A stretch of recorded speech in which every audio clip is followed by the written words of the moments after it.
Hello everyone, welcome to my channel. So it's quite obvious that today's video will be featuring an old mortar and pestle. So this mortar and pestle is a very old one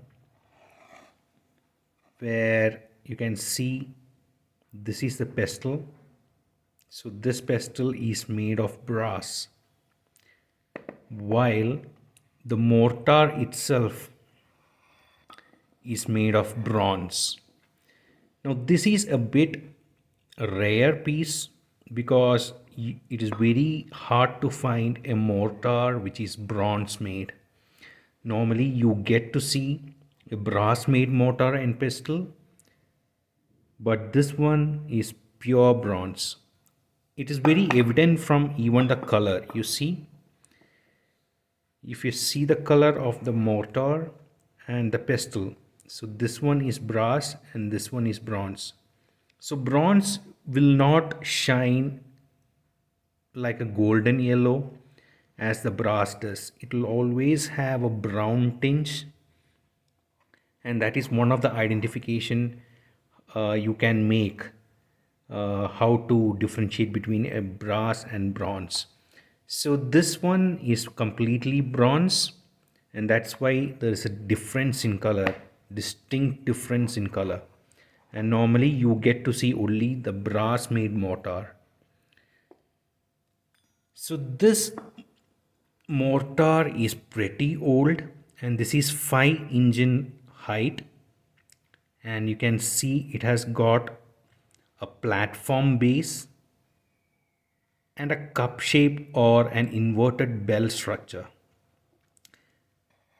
And even the rib of this particular mortar is very pleasant to see because it has a slightly curved design, soft smooth curved design. Normally what you get to see in brass mortar is a flat rib kind of a design. So this one is a very beautiful mortar, and as you can see this is pretty heavy for its size. If you see, even though it is this 5 inch in height and 5 inch in width, the whole mortar and pestle is a humongous 3.5 kgs.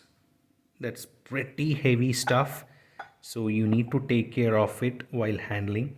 And you can see the old inscription. If you carefully see, I hope you can see this.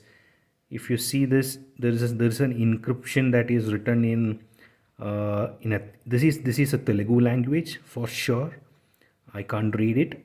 It might be an old lettering which and alphabets that might not be even valid today, but yeah, it is written in Telugu language.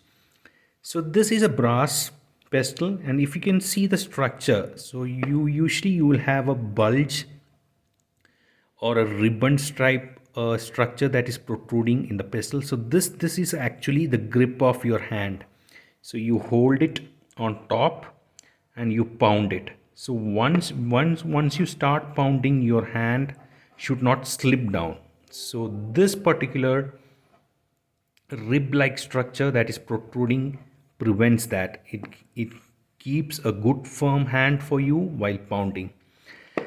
And if you see the usage of this pestle and mortar, so this is the first kind of generation pestle and mortar. So previously, during the olden times, it was made in bronze. Then it was metamorphosed to brass pestle and mortars.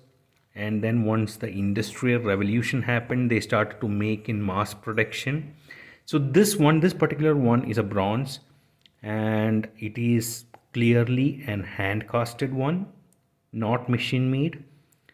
And if you see, it's completely solid,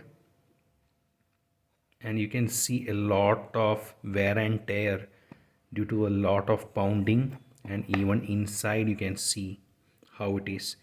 So in olden times, in the early this should be something like early 20th century, like 1900s, early 1900s.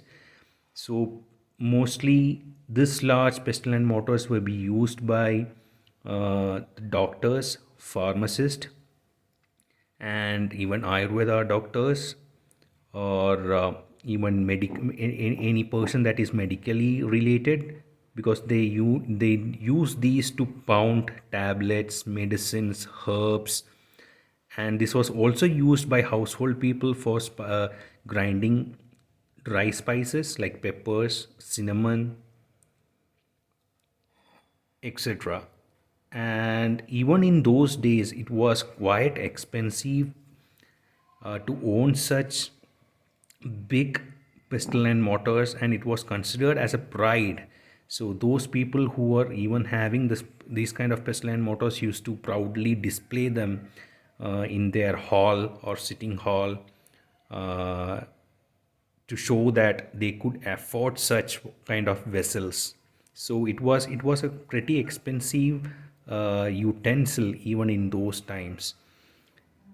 So this particular one is recently I bought it.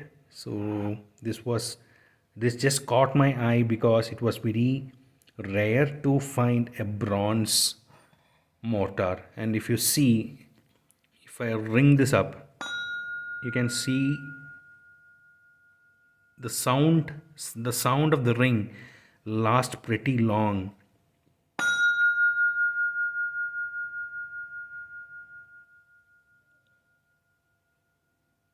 Yep.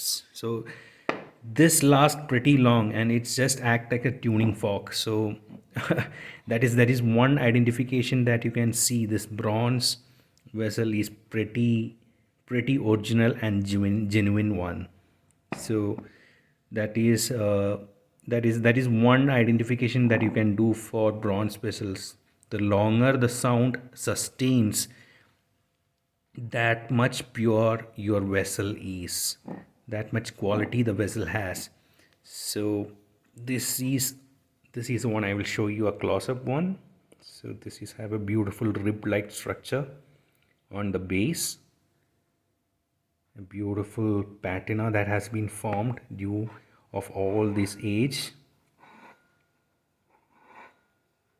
and it is pretty much still usable.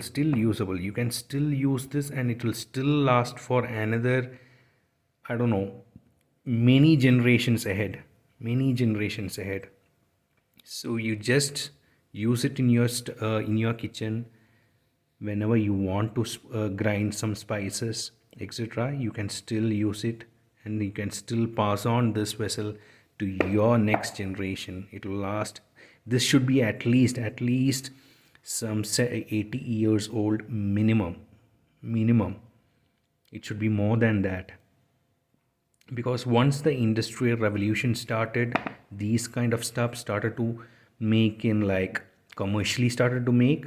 And this was made in by machine, especially in the lathe workshops. They used to make it using lathe, but this one is a pure handmade, the wax casted one. And this particular kind of shape is mostly Mediterranean, Middle Eastern, and especially in Indian style pestle and mortars. I hope you like this video and like this antique items which was used past in past olden days. So you can see this, how beautiful the pestle and mortar is. I hope you all like this. Thank you all.